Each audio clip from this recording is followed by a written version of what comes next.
అంతులేని యుద్ధం. ప్రాచీన కాలం నుంచి నేటి ఆర్టిఫిషియల్ ఇంటెలిజెన్స్ కాలం వరకు ప్రపంచాన్ని కమ్మేసిన భయంకరమైన విపత్తు.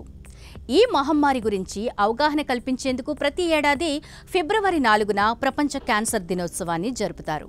ఇంతకీ క్యాన్సర్ పుట్టుక ఎప్పటిది? ఇండియాలో క్యాన్సర్ కేసులు ఎందుకు పెరుగుతున్నాయి? తెలుసుకుందాం.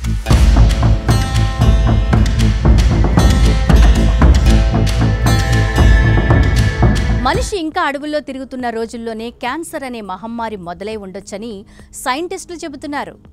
5000 సంవత్సరాల క్రితం ప్రాచీన ఈజిప్ట్లో మొదటిసారిగా క్యాన్సర్ గురించి లిఖితపూర్వకంగా ఒక బుక్లో ప్రస్తావన ఉంది. ఎడ్విన్ స్మిత్ పాపారస్ అనే ప్రసిద్ధ వైద్య గ్రంథంలో బ్రెస్ట్ క్యాన్సర్ గురించి రాసి ఉందట. ప్రాచీన ఈజిప్టియన్లు క్యాన్సర్ చికిత్సకు ఫైర్ డ్రిల్ మెథడ్ని ఉపయోగించేవారు. అంటే ఒక వేడి చేసిన పదార్థంతో క్యాన్సర్ కణజాలాన్ని కాల్చే విధానం అన్నమాట. ఇక 460 BCEలో గ్రీక్ ఫిజిషియన్ హిపోక్రటీస్ క్యాన్సర్కు కార్కినోస్ అని పేరు పెట్టారు.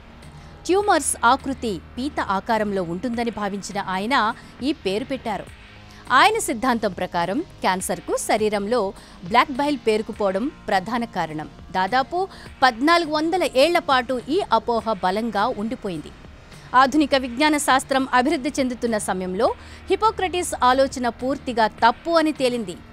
జెనెటిక్ మార్పులు, వాతావరణ కాలుష్యం, ధూమపానం, జీవనశైలి, ఇతర హానికరమైన కారకాల వల్ల క్యాన్సర్ వస్తుంది. 1838లో జర్మన్ శాస్త్రవేత్త ముల్లర్ క్యాన్సర్ కణజాలం వల్ల రాదని, కణాల వల్ల ఏర్పడుతుందని నిరూపించారు. ఇక 1940 దశకంలో క్యాన్సర్ చికిత్సా విధానాల్లో ఒకటైన కీమోథెరపీని మొదటిసారిగా ప్రయోగించారు.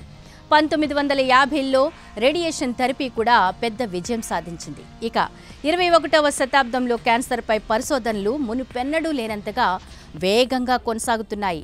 అదే సమయంలో క్యాన్సర్ కేసులు గతంలో ఎన్నడూ లేని విధంగా రికార్డవుతున్నాయి. ప్రపంచంలో అత్యధిక మరణాలకు కారణమవుతున్న రెండో వ్యాధి క్యాన్సర్. ఇటు ఇండియాలో లైఫ్ స్టైల్, ఊబకాయం, సగటు వయసు పెరగడం, వైద్య పరీక్షా సౌకర్యాలు కూడా పెరగడం అనేది భారత్లో క్యాన్సర్ కేసులు పెరగడానికి కారణాలుగా డాక్టర్లు చెబుతున్నారు. లాన్సెట్ జర్నల్ ప్రకారం 2035 నాటికి ఇండియాలో క్యాన్సర్ కేసులు భారీగా పెరిగిపోతాయి. అవి 17 లక్షలకు చేరుతాయి.